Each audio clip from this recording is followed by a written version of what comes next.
반갑습니다, 여러분. 오늘 무엇이 능력입니까? 라고 하는 제목으로 우리 사도행전 연속 설교 9번째 시간을 진행하도록 하겠습니다.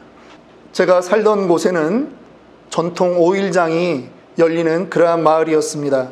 그런데 어렸을 때 그 장구경을 나가다 보면요, 조금 그 머리를 이상하게 쓰는 장사꾼들을 볼 때가 있습니다. 다 리어카에 물건들을 싣고 와서 파는 것은 매 한 가지인데, 이렇게 가끔 보다 보면 이상한 아저씨들이 있어요. 그렇게 싸지 않은 물건인데 그것을 리어카에 올려놓고 팔면서 사람들이 이렇게 보고 가면 이런 말을 툭 던집니다. 돈도 없으면서 구경만 하기는 왜 구경만 하냐고. 그러면요, 사람들의 반응이 나타나는데 열에 한 5명은 그 말을 무시하고 지나가지를 못하는 거예요. 내가 돈이 없긴 왜 없어요, 아저씨? 그러면서 따지는 겁니다. 그러면 이 아저씨가 하는 말이, 돈 있으면 사봐요. 그러면 그 중에 1명 정도는 걸리는 거예요. 내가 돈이 있는데, 그래서 지갑을 딱 들고 물건을 이렇게 보다가 그냥 하나를 탁 건져서, 내가 사면 어쩔 거예요? 사보라니까? 그러고 나서 진짜 돈을 탁 지불하는 거예요. 그러면 이 사람이 진짜 사네? 고마워요, 아줌마. 그리고 더 이상 말이 없어요.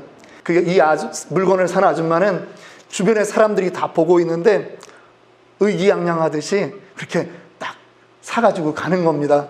여러분, 누가 이익을 봤을까요? 장사꾼이 아주 고도의 플레이를 하는 것입니다. 이 걸려들은 거죠. 심리를 이용하는 거예요.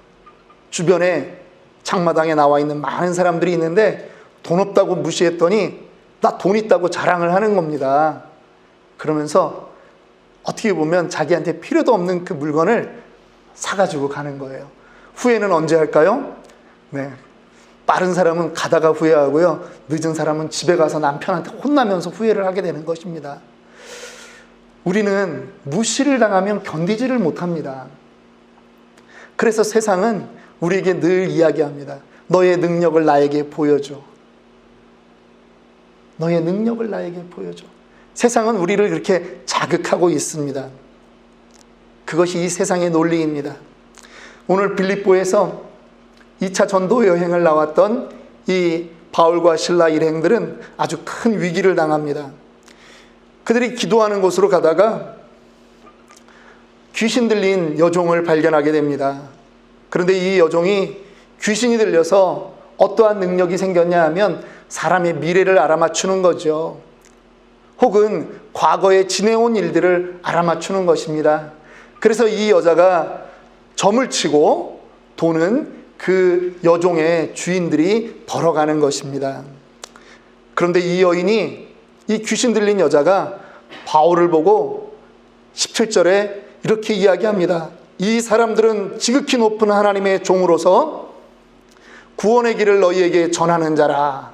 그렇게 바울을 따라다니면서 이야기하는 것입니다. 맞는 말입니까? 틀리는 말입니까? 맞는 말은 맞는 말인데 지금 누가 이 얘기를 합니까? 귀신 들린 자가 하니까 이것이 덕이 안 되는 겁니다. 귀신들이, 사탄들이 이렇게 할 때는요, 복음을 방해하는 것입니다. 바울이 이 여인을 보고서 불쌍해서 며칠을 자기네들을 따라다니면서 그러는 것들을 보고 바울이 하루는 예수의 이름으로 귀신을 쫓아냅니다. 감사한 것은 귀신이 나갔는데 이 여인의 영혼은 회복되었지만 이 여인으로 인해서 경제적인 이득을 받고 살던 그 주인들에게는 손실이 생긴 것입니다. 그래서 그 사람들을, 바울과 실라를 관청에 고발하는 것입니다. 이렇게 말합니다. 이 유태인들이 로마인인 우리가 받아들이기 어려운 그러한 것들을 이 성에서 전하고 지금 이 성을 요란하게 하고 있다. 이 성은 어디냐? 빌립보는 로마의 식민지인데 그 로마의 식민지를 지금 혼란스럽게 하고 있는 사람들이 바로 이 사람들이다라고 그렇게 신고하는 것입니다. 여러분, 사람이요, 가만히 있다가 평상시에 좋은 사람도 싹 돌변할 때가 있습니다. 대부분은 언제 돌변하냐 하면 자기에게 경제적인 손실이 오면 돌변합니다. 혹시 그런 케이스들을 보셨습니까? 마가복음에 보면 예수님이 거라사 지방으로 갑니다. 그런데 그 거라사 지방에는 무덤 사이에 그 귀신 들린 사람이 있었습니다. 미친 사람이죠. 사람들이 쇠사슬로 묶어놔도 그 쇠사슬을 전부 다 끊어버리는 그런 아주 힘이 있었던 사람입니다. 마을의 아주 골칫거리였습니다. 그런데 예수님이 그 거라사 광인의 그 악한 것들을 쫓아내버렸습니다. 그리고 그 귀신이, 군대 귀신이 어디로 들어갑니까? 돼지 2,000마리에 들어가서 그 돼지가 강가로 뛰어들어가 몰살을 하게 되는 것입니다. 이 돼지는 이스라엘 사람들은 먹지 않습니다. 로마 사람들에게만 제공하기 위한 그 식민지 백성으로서 안타까움으로 그 돼지를 치던 그 물건들인데, 그것으로 인해서 경제적인 소득을 얻던 사람들이 있었다라고 하는 것입니다. 이들이 와보니까 그 자기네 마을에 정말 불쌍한 사람, 그 미치광이로 지냈던 사람이 영혼이 말짱해져가지고 지금 온전해져서 옆에 있는 것은 분명한데 그것이 달갑지 않은 것입니다. 내 눈에 보이는 것은 무엇이냐 하면 나의 재산이 사라졌다라고 하는 거죠. 그래서 그 능력을 베푼 주님의 능력은 알지만 주님께 뭐라고 합니까? 이 마을을 떠나주십시오. 우리 마을은 당신이 필요 없습니다. 떠나주십시오. 그렇게 말합니다. 물질의 손해 앞에 주님의 은혜도 필요가 없는 것입니다. 신앙생활하다가 물질의 손실을 많이 보면 예배에 빠지고 교회를 안 나오는 분들도 많이 보았습니다. 물질이 내 신앙보다 중요했다라고 하는 것이죠. 이것이 세상의 논리입니다. 동일한 능력을 보면서도 자신에게 유익이 있느냐 없느냐, 그것이 세상 사람들의 논리라고 하는 것입니다. 바울이 그리고 실라가 관청에 넘겨졌습니다. 관리들이 묻지도 따지지도 않고 그저 나와서 두들겨 패는 것입니다. 마치 지금 미국에 벌어지고 있는 그 흑인들을 구타하는 미국 백인 경찰들의 모습과 같이 정말 무자비하게 그렇게 두들겨 팼습니다. 그리고 관리들이 말합니다. 옥에 가두고 든든히 지켜라 라고 말합니다. 든든히 지킨다라고 하는 것, 여러분 세상이 가질 수 있는 최고의 능력이라고 생각하는 것입니다. 이 명령을 들은 간수도 역시 어떻게 합니까? 지하 감옥에 데려가서 이들을 든든히 묶어둡니다. 오늘 이 든든이라고 하는 말이 23절과 24절에 두 번 반복됩니다. 세상이 할 수 있는 가장 최선의 방법인 것입니다. 이 세상을 살아가면서 우리 모두에게는 염려와 근심, 걱정이 있습니다. 그 염려들을 어떤 사람들은 돈으로 든든히 묶어둘 수 있다라고 생각을 합니다. 또 어떤 사람들은 보험이 있으면 해결될 것이라고 그렇게 믿습니다. 세상의 논리인 것이죠. 돈을 버는 것이 나쁘다, 보험을 드는 것이 나쁘다가 아닙니다. 그렇게 되면 든든히 묶여 있을 것이라고 생각한다면 그것이 안 된다라고 하는 것입니다. 바울과 실라가 감옥에 갇혔습니다. 감옥도 두 단계가 있습니다. 지상에 있는 감옥이 있고요, 지하에 있는 감옥이 있습니다. 지하에 있는 감옥이 아무래도 중범죄자들이 들어간 감옥이겠죠. 그런데 지금 이 빛도 안 들어오는 그 중범죄자들이 들어가는 감옥에 바울과 실라가 갇힌 것입니다. 감옥은 희망이 없는 것이고 감옥은 누구에 대한 배려도 없는 것입니다.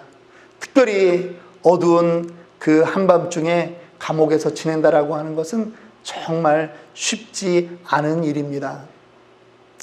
이렇게 얘기하니까 제가 감옥에 갔다 온 걸로 착각하시는데, 혹시 여러분들 중에 감옥을 경험해 보신 분들 계십니까? 다행입니다. 제가 이 설교를 준비하면서 한 번쯤 갔다 오면 더 리얼하게 말할 수 있겠다라는 생각이 들긴 하는데, 가고 싶지는 않습니다. 드라마 중에 슬기로운 감방 생활이라는 걸 보았습니다. 코로나가 터진 다음에 보았습니다. 그런데 너무나 재미있게 이 이야기를 만들었더라고요. 그러나 감방 생활이 그렇게 재미가 있는 것은 아닙니다. 저는 확실하게 말할 수 있습니다. 왜 그러냐 하면 제가 고등학교 2학년 때 저희 담임 선생님이 연세대학 다니다가 대학교 3학년 때 데모를 심하게 하다가 보안대에 끌려가서 고문을 당했고 2년형을 받고 원주교도소에 그렇게 복역했던 그러한 선생님이었습니다. 감옥에서 밤이 힘들답니다. 그 밤에 다 잠들었을 때 나의 운명이 어떻게 될까? 나는 도대체 언제 풀려나갈 수 있을까? 나는 나가면 제대로 사람 생활을 사람답게 살 수 있을까? 그 생각을 하면 잠이 오지 않는다라고 하는 것입니다. 슬기로운 감방 생활처럼 그렇게 유머가 있는 곳이 감옥이 아니라고 하는 것입니다. 그런데 지금 그곳에서 바울과 실라가 기도하고 찬양합니다. 야고보서 5장 13절에 보니까 너희 중에 고난당하는 자가 있느냐? 그는 기도할 것이요. 즐거워하는 자가 있느냐? 그는 찬송할지니라 라고 말씀합니다. 그런데 지금 그들이 고난 중에 있으면서 기도도 하고 즐겁지 않지만 찬송도 하는 것입니다. 그들에게 있어서 이 고난의 상황, 이 감옥의 상황은 그들에게 기도할 거리며 찬송할 거리가 되었다라고 하는 것이죠. 지금 동일한 상황 하에 있는 그 감옥에 있는 다른 어떤 사람도 찬양할 수 없고 기도할 수 없지만 지금 그들은 찬양하고 기도한다라고 하는 것입니다. 상황을 분석하는 능력이 다른 것입니다. 상황을 이해하고 해석하는 능력이 다른 것입니다. 이 고난 가운데에도 하나님의 뜻이 있을 것이라고 그들은 지금 그렇게 이해하고 하나님을 찬양하고 있는 것입니다. 여러분들도 여러분들에게 다가오는 그러한 문제들 가운데 기도하고 찬양하며 하나님의 뜻을 구하는 그러한 모든 성도들이 되시기를 주님의 이름으로 축원합니다. 우리는 똑같은 문제를 겪지만 그러한 문제 안에서도 우리는 해석을 달리하는 것이 신자인 것을 믿습니다. 바울과 실라가요 25절에 보니까 한밤중에 기도하고 하나님을 찬송하는데 반응들이 있는 것입니다. 어떤 반응입니까? 죄수들이 듣더라 하는 것입니다. 죄수들이 듣고 있는 것입니다. 일반적인 감옥 상황이면 조용히 하라고 야단을 치고 소리를 지르고 욕을 해야 되는데 지금 자기네들과 너무나 다른 상황 인식을 가지고 그곳에서 기도하고 찬송하는 그 바울과 실라를 보면서 죄수들이 지금 듣고 있는 것입니다. 여기서 말하는 듣더라라고 하는 말은 원어로 에파크로 아우마이라고 하는 말입니다. 성경에 듣더라라고 하는 그 말이 그렇게 많이 나오는데도 단 한 번 이 단어로 쓰이는 것입니다. 어떠한 의미냐? 경청하다라고 하는 것입니다. 아주 집중해서 듣다라고 하는 것입니다. 지금 감옥에서 죄수들이 이 바울과 실라의 행동에 집중하고 있는 것입니다. 아파서 신음할 만하고 원망할 만한데 찬송하는 그들을 보는 것입니다. 여러분, 이게 신자의 삶의 모델인 것입니다. 신자로 이 땅을 살아간다라고 하는 것 쉽지 않습니다. 날마다 잔치할 일만 우리를 기다리고 있겠습니까? 아닙니다. 우리도 똑같이 고난이 있고 힘든 일이 있습니다. 그러나 나에게 다가온 그 환경을 어떻게 해석해내느냐, 그것이 바로 신자의 능력이라고 하는 것입니다. 로마서 8장 28절은 우리에게 이렇게 말합니다. 우리가 알거니와 하나님을 사랑하는 자 곧 그의 뜻대로 부르심을 입은 자들에게는 모든 것이 합력하여 선을 이루느니라. 우리에게 다가오는 모든 일들이 있습니다. 그러나 우리는 무엇을 믿습니까? 그 일들이 결국은 내 인생 가운데 하나님의 뜻을 드러낼 것을 우리는 믿는 것입니다. 죽을 만큼 힘들고 어려운 일이 있을 수 있지만 우리가 그것을 가지고 하나님께 나아갈 때 하나님은 그 일을 선으로 바꾸실 것을 우리는 믿고 나아가는 것입니다. 이것이 신자의 삶이라고 하는 것입니다. 여러분들의 삶 가운데는 언제가 가장 힘들고 어려운 그러한 시간들이었습니까? 정말 기도도 나오지 않을 만큼 그렇게 힘든 시간들이 여러분들에게는 없었습니까? 저도 몇 차례인가 여러분들에게 새벽 시간에도 그렇고 여러분들과 나눔을 하면서도 그러한 말씀을 드렸던 기억이 납니다. 2003년에 제가 정말 학생들 과외 가르치다가 이게 갑자기 잘 되면서 그나마 사업이라고 이름을 붙일 만큼 그렇게 한 100여 명 정도 학생들이 평균 등록하는 그러한 학원이 되었습니다. 그런데 2003년이 되면서 정말 3월 달에 나름 올해는 정말 우리 학원에 대박이 나겠지 하고 기대하며 강사들을 훈련시키고 준비를 했는데 갑자기 사스라고 하는 것이 발생을 한 것입니다. 그러더니 4월 달이 되면서 모든 것이 폐쇄가 되어버렸습니다. 정말 아찔했습니다. 새로 뽑아놓은 강사들은 있는데 또 새로 임대해서 공간도 확보해놨는데 돈이 들어갔는데 문을 닫게 된 것입니다. 학생들이 찾아옵니다. 한국을 가야 된다. 돈을 돌려달라. 그렇게 합니다. 비자를 해줬기 때문에 사실은 다 돌려주지 않아도 됩니다. 그런데 학생들이 와서 그렇게 이야기를 하는데 나 몰라라 할 수 없는 것입니다. 그래서 학생들에게 정말 조금씩 돈을 돌려줬습니다. 나중에 다 돌려주고 났더니 물론 전체 학생을 돌려준 건 아니지만 제 수중에 인민폐로 한 5천 원 남았습니다. 그 당시 환율로 따지면 우리 한국 돈으로 한 80만 원에서 100만 원 정도 안 되는 돈이 남았다라고 하는 것입니다. 그런데 그 당시에 더 안타까운 것은 무엇이냐 하면 우리 장인어른이 암이 걸리셔가지고 수술을 해야 됩니다. 제가 맞사위입니다.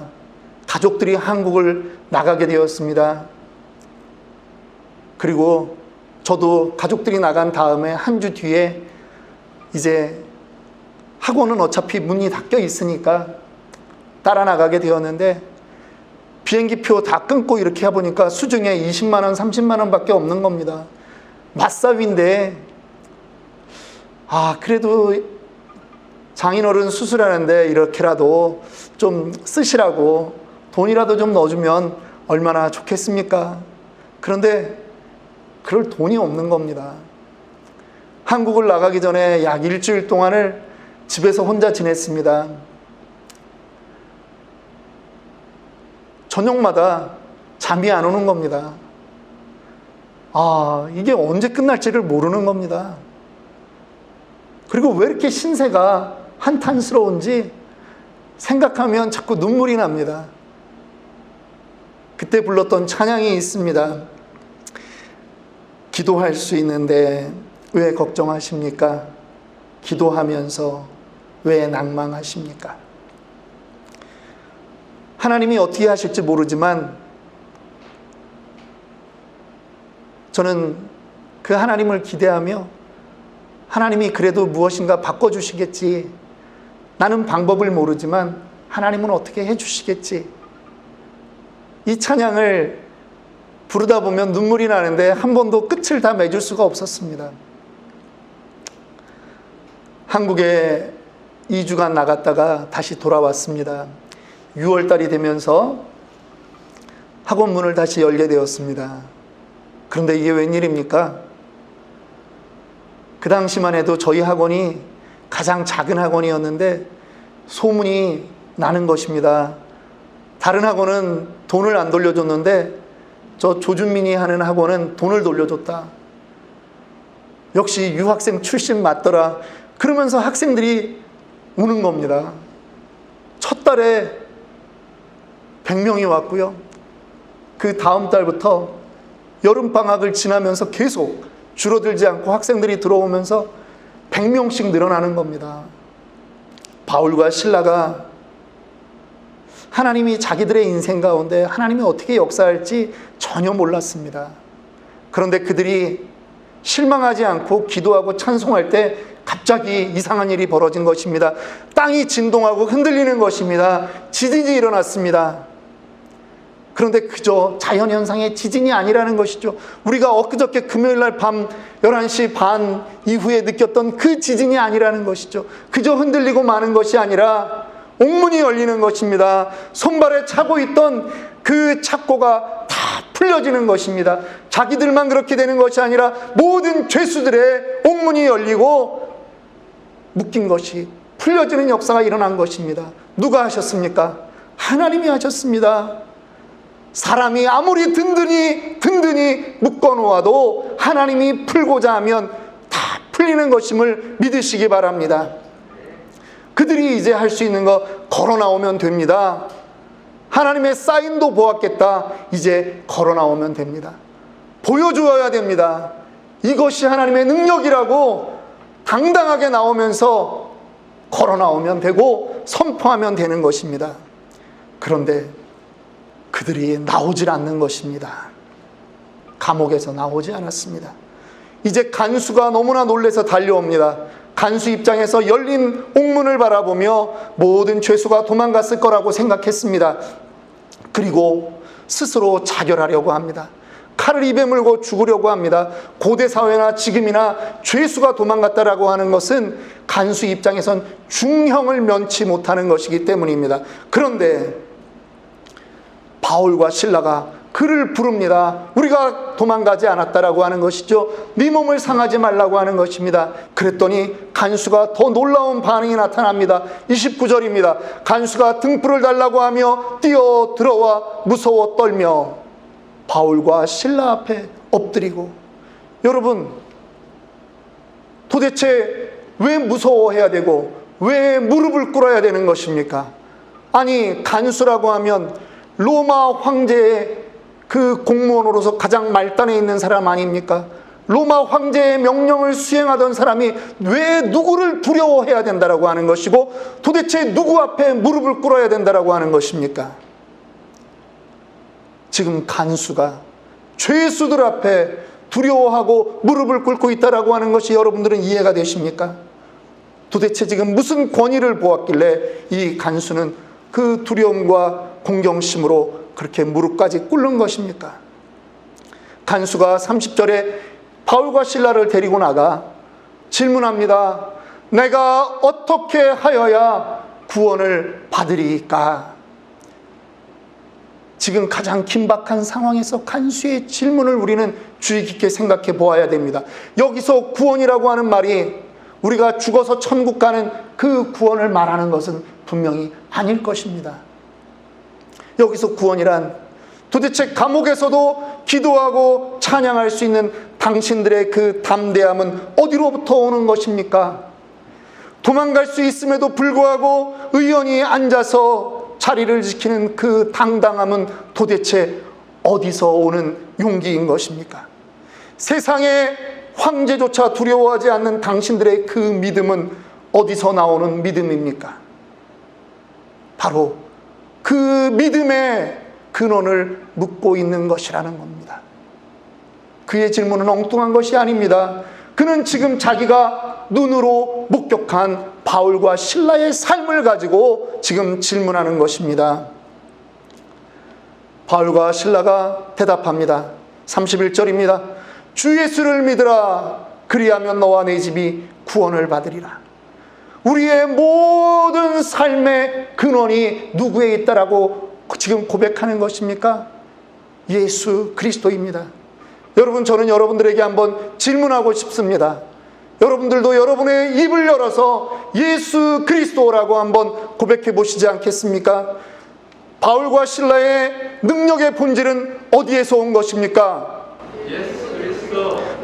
고난 중에 기도할 수 있는 능력은 어디서 온 것입니까? 예수 그리스도.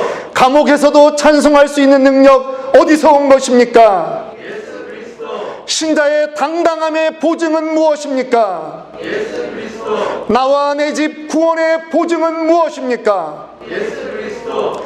벗어나고 싶은 이 고통의 자리를 견딜 수 있는 능력은 어디서 옵니까? 예수 그리스도.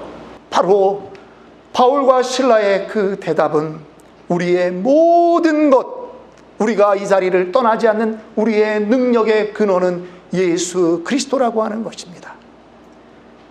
사람들은 그 감옥을 뛰쳐나가는 것이 능력이라고 그렇게 생각할 수 있습니다.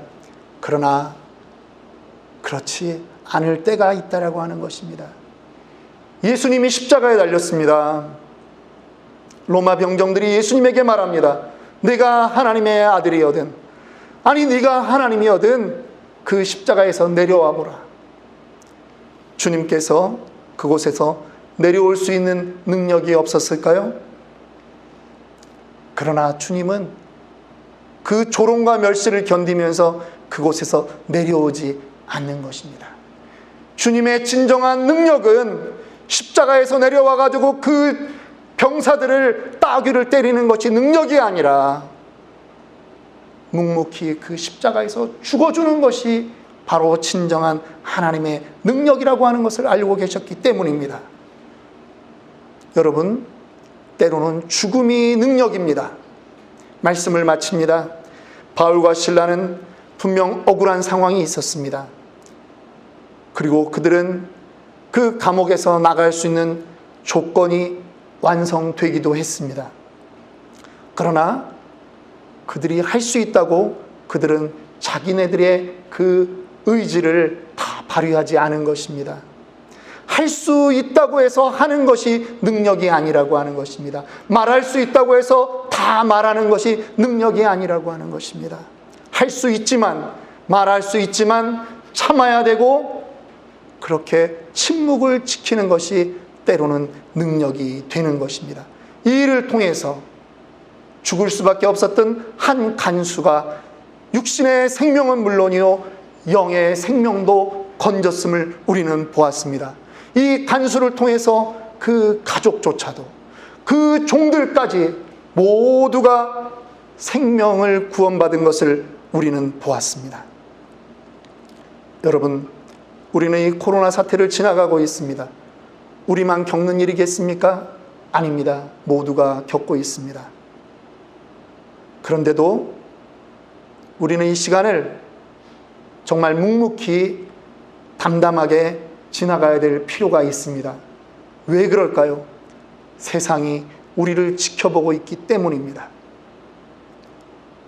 세상 가운데 우리가 불안해하고 낙심해야 할 것이 아니라 동일한 환경 가운데 주님의 능력을 의지하고 담담하게 원망과 불평을 우리 입에서 내놓지 말고 그렇게 살아가는 것, 우리의 자리를 지켜나가는 것, 그것이 진정한 능력이 됨을 믿으시기 바랍니다.